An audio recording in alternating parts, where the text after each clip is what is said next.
Boa tarde, galera. Essa é a nossa quarta aula sobre revisão termodinâmica, tá ok? Da disciplina de tecnologia do frio e do calor, ok? Vamos lá. Agora nós vamos revisar outros termos, né? Como é que eu vou dizer assim? Outros conceitos importantes que são relacionados à pressão e temperatura. Pressão e temperatura vão acompanhar a nossa disciplina até o final, tá? As variações de pressão e as variações de temperatura são fundamentais para o entendimento e também para a realização dos processos que nós vamos trabalhar aí dentro da nossa disciplina, ok? Então vamos lá, começando com a pressão, galera. Pressão. O que é a pressão? A pressão a gente entende ou conhece ela como sendo a pressão ela é igual a uma determinada força aplicada sobre uma determinada área, tá ok? Então aqui eu tenho normalmente a força, normalmente não, sempre, né? A força é dada em Newton e a área dada em metro quadrado, tá? Então eu tenho Newton por metro quadrado e também pode ser conhecido como Pascal, ok? Então essa é a definição que nós temos de pressão, lembraram aí? Uma força aplicada sobre uma área. Então, supondo que eu tenha aqui uma certa quantidade de água dentro de um recipiente, um reservatório, né, e tal.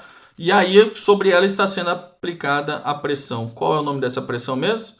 Isso mesmo, aqui a gente tem a aplicação da pressão atmosférica, tá, galera? Daqui a pouco eu vou falar um pouquinho sobre isso. Então aqui a gente tem a pressão atmosférica sendo aplicada sobre esse recipiente. E vale lembrar também que a pressão é uma força sobre uma área e essa pressão é aplicada de forma igual sobre toda a área, distribuída de forma igualitária sobre toda a área, tá ok? Aqui nós temos também um outro exemplo que seria um sistema fechado, né? Um sistema um pouco mais complexo, que é o que a gente tem aqui um pistão, tá? Vou usar bastante pistão dentro dessa disciplina aqui, porque são os exemplos mais clássicos e também os que apresentam melhor forma de entendimento para a gente aí dentro dessa disciplina, tá? Então eu tenho um pistão aqui dentro e eu tenho um gás, tá? E aqui vale lembrar o seguinte, galera, que o pistão está fazendo uma força sobre o gás, então aqui o pistão está exercendo uma pressão, né, sobre esse gás sendo aplicado por toda a sua superfície, e ao mesmo tempo o gás também está aplicando uma força igual em todas as paredes, tá?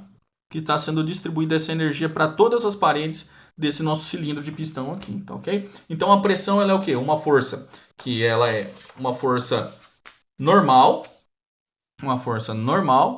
exercida por um fluido, então a força normal, lembra lá que é uma força normal, então ela faz um ângulo de 90 graus, uma força normal, exercida por um fluido, nós vamos falar bastante de fluidos aqui, mas um pouquinho mais para frente sobre essas características, tá? Mas nós vamos falar bastante sobre fluido aqui dentro dessa disciplina, tá? Então ela é uma força que é normal, exercida por um fluido em uma superfície distribuída uniformemente, tá ok? Então ela não tem distinção entre a aplicação da força. A pressão é uma força distribuída de forma igualitária por toda a superfície em que está sendo exercida esta pressão, ok? Bom, quais os tipos de pressão mais conhecidos ou que nós vamos utilizar mais aí, tá?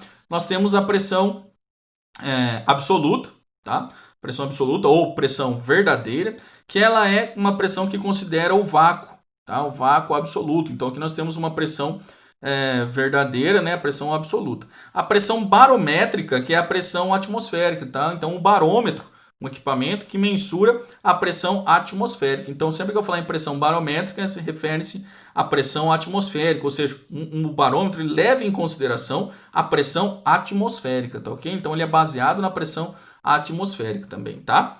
E a pressão do manômetro, aí sim outro equipamento, o manômetro, ele é uma pressão tida como relativa, tá? Porque ela considera a pressão atmosférica como sendo zero.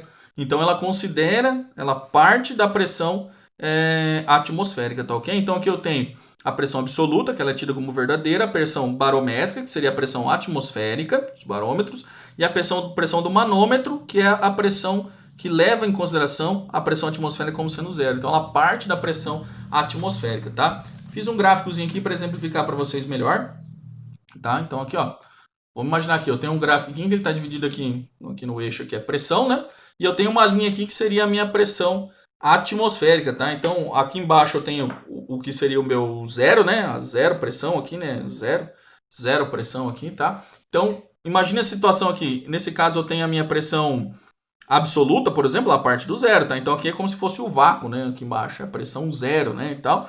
Então, a minha pressão absoluta, ela leva em consideração o vácuo, tá? Então, imagine que eu tenho aqui em cima, aqui, a minha pressão absoluta, certo? A minha pressão absoluta ela está aqui em cima, tá ok? E aí a minha pressão atmosférica está aqui, né? Então ela já está exemplificada aqui. A minha pressão do barômetro, do manômetro, desculpa, a pressão manométrica, ela já leva em consideração a minha pressão atmosférica, certo? Então a minha pressão atmosférica. Então quando a minha pressão atmosférica estiver aqui abaixo, né? Ou vamos dizer aqui, ó, aqui, um pouquinho mais acima aqui, então ela parte daqui, né? Ela está acima da pressão atmosférica, então aqui eu tenho a minha pressão manométrica, né? Pressão do manômetro, tá? Minha pressão do manômetro. Quando eu tiver essa situação em que a minha pressão absoluta for maior do que a pressão atmosférica, a pressão manométrica também for maior a minha pressão, quem que vai ser dada pela minha pressão? Vou colocar de vermelho aqui, ó. Isso aqui é o ponto a distância da minha pressão atmosférica, né? Então nesse caso aqui a minha pressão absoluta, ela é igual à minha pressão atmosférica, tá? Aqui minha pressão atmosférica, mais a minha pressão manométrica, tá ok? Pressão atmosférica mais a minha pressão manométrica aqui, tá ok? Bom, e quando eu tenho outra situação em que a minha pressão absoluta aqui, ela for maior também aqui, né? Pressão absoluta. Ela for maior que a minha pressão aqui, né? Maior. E a minha pressão, a pressão do manômetro, ela for aqui menor do que a minha pressão, deixa eu ver aqui embaixo, né? For menor aqui do que a minha pressão atmosférica, tá? Nesse caso aqui, a minha pressão absoluta, né? Absoluta, vai ser igual à pressão, ou melhor, a pressão atmosférica vai ser igual à pressão absoluta menos a minha pressão manométrica nesse caso aqui, tá ok? Então são alguns exemplos que a gente vai utilizar um pouquinho para frente aí também, tá ok? Questão de pressão absoluta e pressão manométrica aqui. Bom, o outro conceito que eu coloquei para vocês aí, que a gente ia trabalhar, é a questão de temperatura, certo? A temperatura ela é mais familiar, porém ela é mais difícil de ser definida, tá? A temperatura, assim, ela tá mais intrincada, assim, ela tá mais visível, mais palpável a nossa situação diária, né? Então a gente sente uma variação de temperatura, só que ela é muito difícil de ser definida, o que é temperatura, assim, de maneira bem simples e didática, fácil, assim, né? Por exemplo, se eu sentar num banco de madeira e um banco de metal, apesar dos dois estarem à mesma temperatura, eu vou ter a sensação de que o banco de metal está um pouco mais frio, né, ou com temperatura menor do que o banco de madeira. Então, o banco de madeira fornece um conforto térmico melhor, tá? Por que acontece essa dificuldade em definir? Realmente está relacionada a isso, a essa questão da sensação, né, do sentir, né? Então, a gente tem aí uma dificuldade em distinguir o que é sentir do que é real nessa situação em relação à temperatura. Isso porque a temperatura está sempre relacionada à energia cinética das moléculas, ou seja, o grau de agitação das moléculas, distanciamento entre elas, o grau de energia associado ao movimento dessas moléculas, tá ok? Então, por isso que a temperatura ela é um pouquinho mais complicada de ser mensurada. E aí o que aconteceu? O pessoal precisava mensurar ou definir alguns conceitos em relação à temperatura, e como é que eles começaram a fazer isso? Começaram a mensurar algumas propriedades que são mais fáceis de medir e que essas propriedades que variam com a temperatura. Por exemplo, volume. Tá? Então a gente tem o volume, normalmente ele varia em relação à temperatura, tá ok? E foi uma das propriedades mais simples e mais fáceis que eles começaram a mensurar, ok? E a partir dessas propriedades fáceis, eles começaram a medir a variação de temperatura. Aqui um exemplo clássico que a gente tem que é o nosso termômetro de mercúrio, né? Tá? Já não é muito empregado, mas a gente tem ainda o termômetro de mercúrio. O que acontece? Conforme a variação de temperatura, ele aumenta o seu volume, né? Expande e acaba subindo pelo caninho lá e acaba mostrando pra gente uma temperatura aí aproximada do que a gente estiver mensurando, tá ok? Bom, vamos imaginar a seguinte situação. Imaginemos aí que eu tenha dois cubos aí, dois cubos de cobre, tá? Então um tá com uma temperatura mais fria, né? Um cobre mais frio e um cobre um pouco com uma temperatura mais elevada, né? Um quente aqui. O que acontece? Nesse momento aqui, que os dois estão separados, né? Separados, eu tenho a temperatura aqui do cobre mais fria, então essa temperatura aqui ela está menor do que a temperatura do outro que está mais quente. Tá óbvio, né? Você está falando, né, professor? Então é isso que está acontecendo. E o volume, o que acontece? Também nesse caso aqui, o volume dos dois aqui, também, né? O volume do frio ele está menor do que o volume daquele que está quente, tá? Talvez ligeiramente aí, tá? Mas vamos pensar, vamos esquecer um pouco esse conceito e pensar no macro, tá? Numa situação como se estivesse acontecendo maior situação aí, tá ok? Então a gente tem uma temperatura menor, temperatura maior, volume menor e um volume maior do quente, tá ok? O que acontece?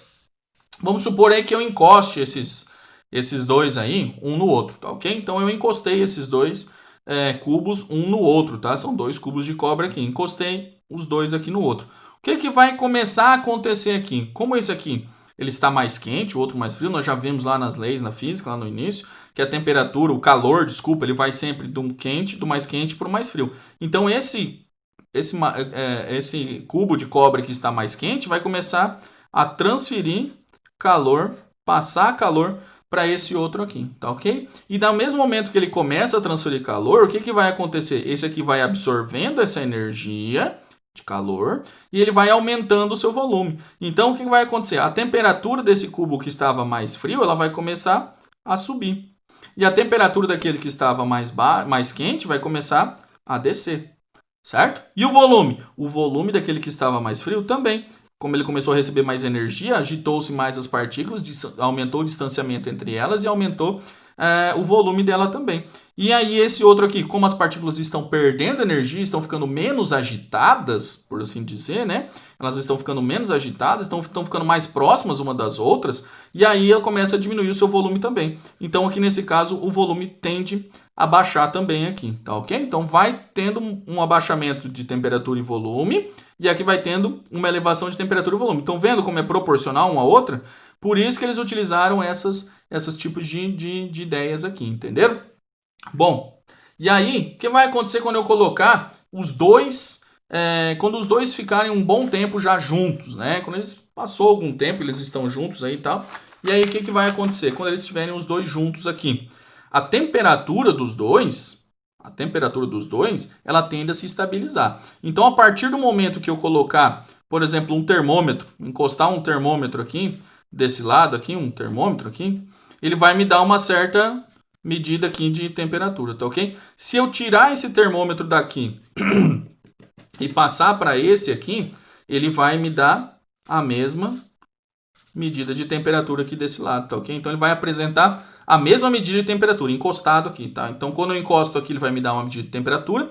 Quando eu encostar aqui do outro lado, ele também vai me dar uma medida de temperatura. Então o que vai acontecer? As temperaturas dos dois vão se igualar.